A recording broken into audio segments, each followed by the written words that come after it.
like there really wasn't much coming from this, guys. The map pool rotation.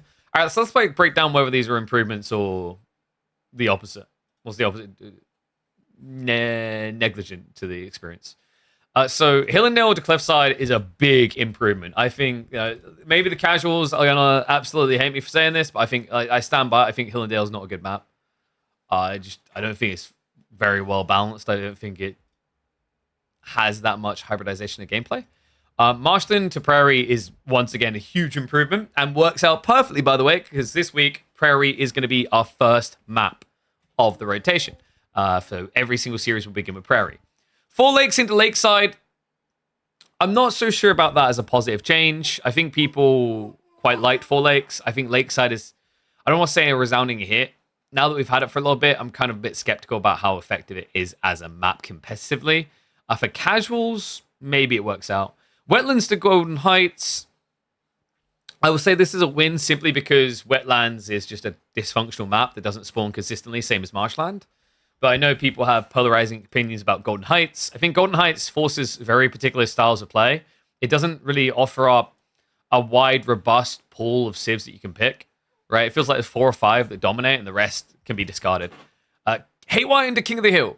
This change would have been great if it wasn't for the current Pro Scouts meta. I think this is just going to drive the bigger narrative again. Then again, Haywire was an even bigger sin for Pro Scouts play and cheesy all-ins, so we'll see this as a win. And then Nagari to Archipelago. I think the community as a whole is probably going to see that as a loss. But then again, I feel like most Nagari games, I mean, I didn't cast many of them because we haven't been doing ladder for a while. Nagari, from the games I glanced at, was pretty much like a mini Archipelago where it just became about the center pond. Whoever won the water there won anyway. So is it really that bad of a deal to, like, big of a deal in the bad way to make it about the water entirety across the map? I don't think so. So I kind of don't mind that change either. I won't talk too much about team games. I don't really play them that much. Most important thing is to always keep Gorge in the rotation, which apparently they're doing here. So golf clappers there. Mountain clearing is going to be kind of fun though. Socotra was giga busted, by the way. For team games, Socotra is really broken for Zhuji. Have you guys ever spawned Zhuji into a 4v4 on Socotra? You can get like 4 berry bushes in range and gold veins. It's ridiculous. You can get like 160, 180. I think it's like the easiest map to get high scoring meditation gardens in. But gameplay wise, so some of the changes we got through, scout getting reduced in cost is kind of weird. The train time is interesting as well. This was the big miss that I was talking about. I don't think this is good enough. The Pro Scouts nerf being a penalization of an extra 5% move speed is negligible. I don't think they've done enough. They should have been 45% to 50%. Right, that would have actually changed things a lot. It would have meant that Pro Scouts are still doable, but if someone's all-inning you, you don't just get away with Pro Scouts, right? You become punishable, and that's the problem. Is current Pro Scouts we've talked about? It's not really that punishable. I know people like to think it's really cool and you have all this dynamic play across the map, but it's very linear in terms of strategy and what you do, right? Like you either Pro Scouts who are playing suboptimal is basically the gist of things right now. The increase in wood costs, it's a cute idea. I get why they've done it. It's meant to recalibrate the whole idea of shuffling off extractor trees. I'm not sure if this mathematically affects. No, it won't affect Roos at all. So like it doesn't really hit again. Bombard damage, cannon damage increases are kind of nice as well. I don't mind that. I don't think cannons were like that ridiculous. I think they needed a little bit of a damage buff to be like a pseudo answer to siege. Not the best, but can sort of work. Spring projectiles now have a significantly larger hitbox. I'm kind of excited to see how impactful that's going to be, if that's actually going to work out as intended. Springles has definitely been situationally viable, but it needs a little bit more work, right? Adjustable crossbars being nerfed, we all knew this was coming, right? It just had to. The Imperial Age meta was literally whoever got mangoes won. And that wasn't an exaggeration. Spinman now gain an additional bonus damage against elephants. This was needed as well. We've highlighted it on games before, right? It's like, well, theoretically, the elephant should, lose to the mass spearman. But we all know where this is going. In reality, what would happen is you'd run 60 spearmen into 4 elephants, and the elephants would win. So glad for this change. Definitely was absolutely needed, because before this, especially against war elephants, the only counterplay was crossbows. Speaking of crossbows, this is a healthy change. Decrease on base damage, increase on bonus damage. Honestly, I want to see more of this kind of approach so that counterplay makes more sense instead of generalizations. And then, yeah, they decrease in the bonus damage and... Oh, sorry, no, they shifted it across again. Yeah, so they just changed it each level. Elite Army Tactics. Why? I don't know. Like, was this needed? Was an EAT nerf really needed? Okay. Oh, there you go. It's okay. That's a bit more reasonable then. I don't know. Did we really need to go back to the health, or were we kind of getting used to what infantry was becoming? Is what I'm not sure of. I don't know. We'll see how this one plays out. But my feeling is like I wasn't completely objectively against the melee armor idea. I think there was a lot of backlash originally, but people were getting used to it. It was growing on people.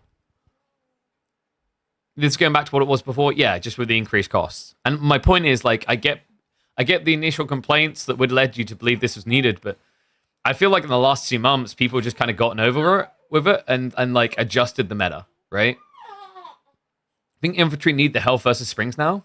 Maybe. But then that's like Springles being a counter. I don't know.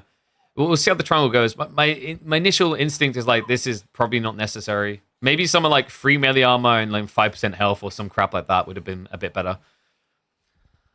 Fixed an issue where Merc elephants were not benefiting from their arrows, okay? And now the biggest change, the most important one! Cataphracts now use Byzantine shields. Yeah, what was this barbarianism? Not using the correct shields? My immersion was ruined. God, what next? Okay, are we just going to just do away with Zhuge Nu looking exactly like crossbowmen? I don't know if that's historically like relevant. Did repeater crossbows look like... I'm just trying to defend why they still look alike. Maybe there's someone in this patch that changed that. No longer gain free scholars from the first madrasa. I feel like this one was always glanced over and kind of forgotten about. That was a really big deal. And Dome of Faith has been nerfed. So, congrats. Now only 80% of games give me DOF. I think Dome of Faith is still going to be pretty dominant here. The change they made overall hasn't really changed that. Like, they slightly nerfed the university play. But it wasn't just about the Unitex. It's about everything at the start of Imperial into that as well. So I think overall, you're still going to see a lot of Dome of Faith builds. I think they're just too effective, especially with this Pro Scouts meta. And then we've just got outdated descriptions. Oh, no, guys, come on. Whoa, no. Fix an issue where Wingard Rangers could see over Stealth Forest. That is BS. Okay, and I get why the developers came to that conclusion, because we've highlighted the real reason why Wingards shoot further is they're taller. The actuality is they're a ranger. It's their senses. They can sense all the way through and find the enemies. And what is up, Mr. Staple? Thank you much for the Prime sub, mate. I don't know, mate. Look, you're a ranger. I kind of like that. All right, we get to this. Japanese buffs. I do not think this was a buff overall. I actually think they nerfed Japan. So let's get into it. New bonus. Barracks cost 50% less woods. They cost 75 wood each. Cool. We'll come back to it, because the rest really matters in the picture. Fishing village, that is the discount on your fishing ships, has been decreased from 40% to 25%. That's a big nerf. Samurai train speed has been reduced from 23 to 20 seconds, which I believe brings it in line with English men at arms, right? So kind of cool. Tatara cost reduced. Hizukuri cost reduced. Daimyo mana cost reduced. Okay, this is starting to look... Oh... Yorishiro adjustments, dock and military building production speed reduced from 150% to 125%. And the RPM, the resources per minute, have also been reduced. Why?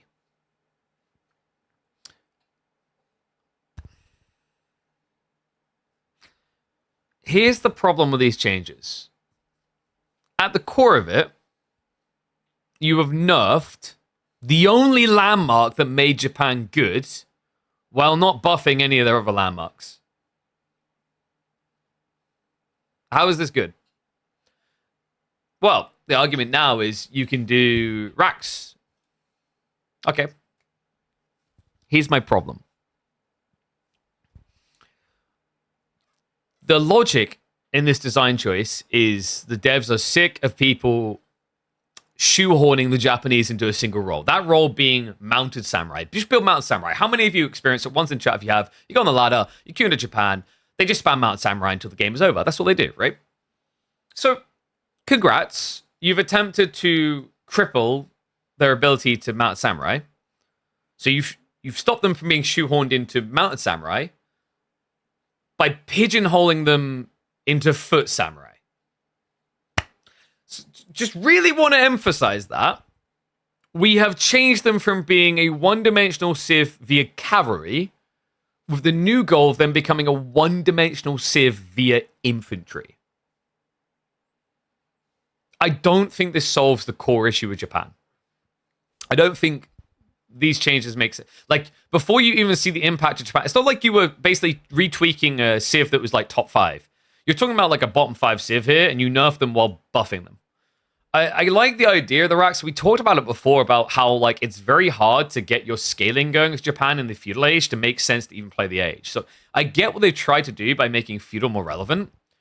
But like, here's another big problem with these changes. This does absolutely nothing to fix their scalability into late castle and imperial age, right? Which is where I think Japan has struggled the most. The moment the meta started going back to crossbow heavy again, that's the weakness of Japan.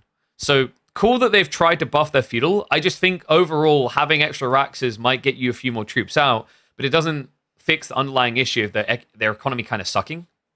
They have issues there. It's almost like it'd be cool if farmhouses, you could spend a little bit of resource. So like farmhouse, it'd be really cool if you could spend a few stone to spawn a berry.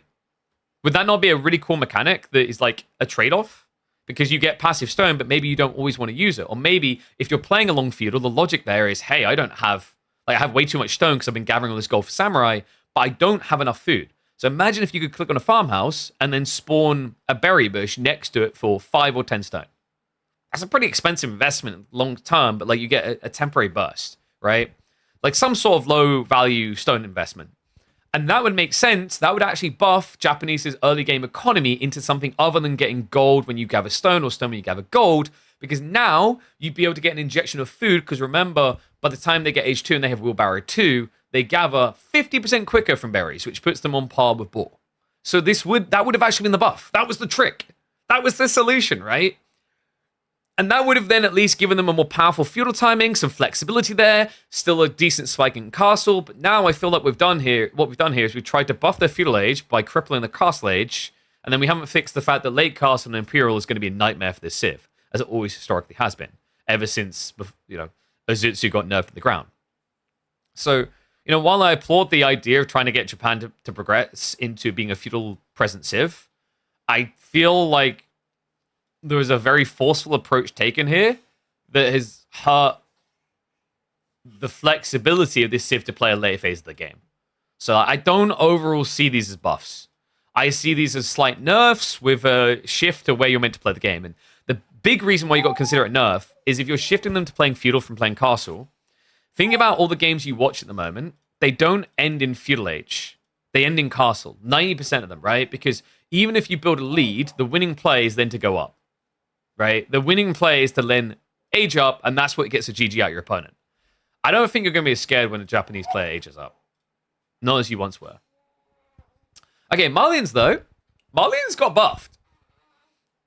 House health increased, pit mine health increased, outpost rush is going to be a lot harder now. At least, rather, if you want to make the play work, you have to outpost rush. You don't just want to spam and spam now. Town center cost has been reduced, by the way. 50 resources cheaper. This has basically put them in line with the Mongol. Remember? The Mongols TC is 800. Sorry, I got little Ezra down here. You alright, buddy?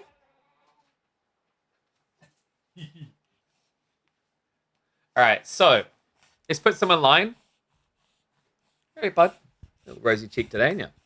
This puts them in line with the Mongol TC costs. But the difference is you get a lot of these resources passive. It's not like Mongols partly pay with stone that they generate for free. Sofas being changed is interesting. I think sofas were already okay situationally. They just weren't a staple all-rounder pick. I saw these more like the Magadai logic of you build 4 or 5 and you do something with them specifically. So this is just an overall buff. Vanguard Scout! Okay, that's a buff as well, man. That's a sick name. Well, it kind of fits as well because Vanguard makes you think tanky, and like Scouts and Warrior Scouts are more about tanking than doing damage. At least in military clashes. Musafadi warriors have also been buffed in the feudal age and beyond. I'm not entirely sure if that was needed. I feel like Musafadi fulfilled their role very well, They just obviously want a jack of all trades, all rounder. It's not like, you don't want, for example, like an early days HRE men at arms spam logic for Malians, and they don't need that. They also buffed the pit mine generation. Fixed an issue with incorrect cap on pit mines for maps with extremely close mines. Okay. And then fixed an issue where small pit mines would generate 1% less gold. Okay, so overall, this is buffs. So like Malians got buffed and Japanese got nerfed is the really big takeaway here. That's how I see it anyway. I would love for people to prove me wrong, but I just don't think it's like good enough. My worry now is you've encouraged Japan to play feudal age, but they won't have the economy. And by the way, guys, what makes this 10 times worse is you've encouraged them to play feudal age when they don't have the economy in a pro scouts meta, which is even worse. So before they could fast castle, get mounted samurai out and do their normal damage, right? But now, like, what, you pro scouts Japanese? You're not very good at pro scouting. You're like a mid-tier civ at best at pro scouting. So that's a fundamental issue that I think maybe was an oversight here. The timing just doesn't align because they didn't nerf pro scouts accordingly. So outside that, we've just got some UI bug fixes for the Mongols. Ottomans, a rename for the cavalry archer, now called a Kinji, and they have had a cost decrease. Is that going to be enough to make them tempting? I don't think so. So my big issue here is when you get them. Because, correct me if I'm wrong, chat, but cavalry archers are a tier 2 vizier point investment, right? This is the type of unit you really need to scale super early to get value out of, especially in the current meta. And you can't. So I think a Kinji is still going to be a bit of a miss, unfortunately. And the military and technology business discounts, have increased. Okay. Outside that, Ayyubids, Ayyubids no longer incorrectly use Malian camel trader skins. No. Outside that, there's nothing big here. Wait. Ooh. They fixed an issue where desert raiders would benefit from silk bowstrings on their melee weapons. I'm sorry. How did I not know about this?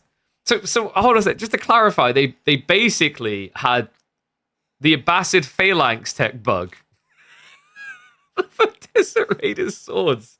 Oh, that's brilliant. Oh, outside that, we have also got even more bonus damage for the Gilded Spin against elephants to just balance things out. And they fixed the range being wrong on the Archon. But that summarizes it. That's pretty much all the changes there. There's nothing additional.